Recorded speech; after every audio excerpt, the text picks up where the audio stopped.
उत्तराखंड निकाय चुनाव के लिए आज वोटिंग हुई। जनपद पिथौरागढ़ में शांतिपूर्ण ढंग से मतदान संपन्न हुआ। जनपद पिथौरागढ़ में लगभग 65% मतदान हुआ।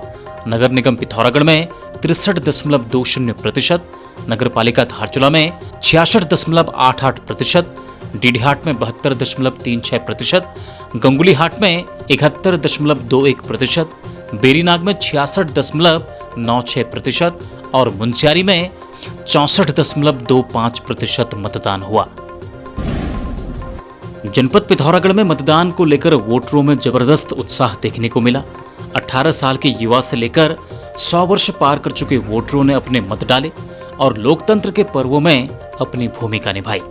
नगर पिथौरागढ़ में 96 वर्षीय खस्टी पांडे और 102 वर्षीय आनी देवी भी मतदान के लिए पहुंची। सौर वैली पब्लिक स्कूल पिथौरागढ़, जहां हर सपना होता है साकार।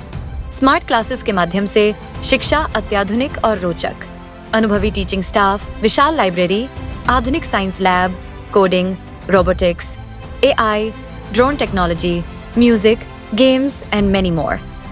जुड़िए सौर वैली पब्लिक स्कूल से और अपने बच्चों के उज्जवल भविष्य की नींव रखें। उत्तराखंड नगर निकाय चुनाव 2025 शांतिपूर्ण ढंग से संपन्न हो गया है। हालांकि वोटिंग के दौरान कुछ जगहों से मारपीट और हंगामे की घटनाएं सामने आई हैं। ऐसा ही एक मामला मसूरी से सामने आया है। मसूरी में वार्ड नंबर 6 के पोलिंग बूथ पर कुछ लोगों के बीच मारपीट हो गई थी, जिसका वीडियो भी सामने आया है। वहीं हरिद्वार से मारपीट का वीडियो सामने आया है। बताया जा रहा है भाजपाई और कांग्रेसी आपस में भिड़ गए। रुड़की में पुलिस ने लाठीचार्ज किया। बड़कोट में फर्जी मतदान को लेकर विधायक संजय डोभाल और भाजपा प्रत्याशी के बीच जमकर बवाल हुआ। पौड़ी नगर पालिका चुनाव के दौरान वार्ड 5 में नाबालिग बच्चों के नाम मतदाता सूची में शामिल करने का मामला सामने आया, जिससे मौके पर हंगामे की स्थिति पैदा हुई। वहीं पौड़ी जिलाधिकारी आशीष चौहान ने नाबालिग बच्चों के मतदाता सूची में नाम दर्ज होने के मामले का तत्काल संज्ञान लिया और मौके पर पहुंचकर स्थिति का जायजा लिया। उन्होंने कहा जांच के बाद उचित कार्यवाही की जाएगी और दोषियों के खिलाफ सख्त कदम उठाए जाएंगे।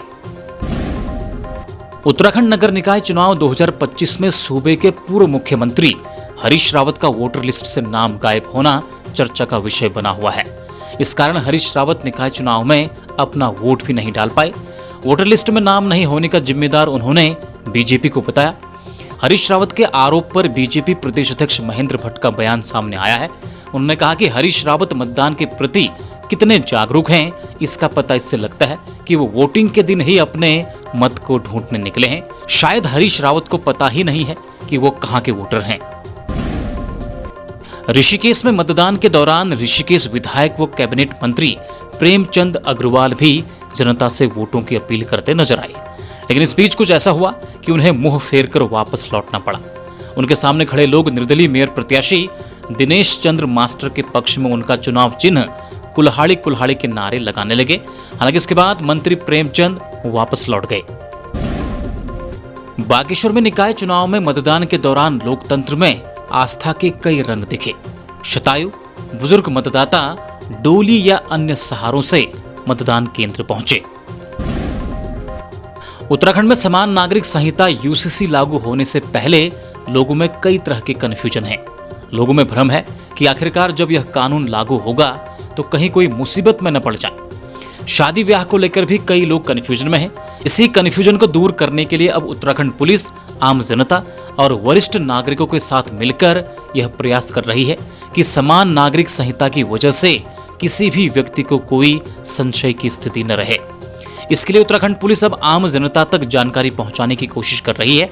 इसी कड़ी में आज देहरादून पुलिस मुख्यालय में समान नागरिक संहिता विषय पर एक महत्वपूर्ण कार्यशाला का आयोजन किया गया। पुनेठा स्पोर्ट्स गांधी चौक पिथौरागढ़, यहाँ उपलब्ध हैं sports goods, sports wear, sports shoes, health equipments, bicycles, memento, prize trophy, musical instruments आदि की लार्जर वैरायटी। साथ ही रिपेयरिंग की भी सुविधा उपलब्ध। खबरों में बने रहने के लिए न्यूज़ पीटीएस टीवी को सब्सक्राइब करें और बेल आइकन दबाएं और साथ ही फेसबुक पर न्यूज़ पीटीएस टीवी पेज को लाइक या फॉलो करें।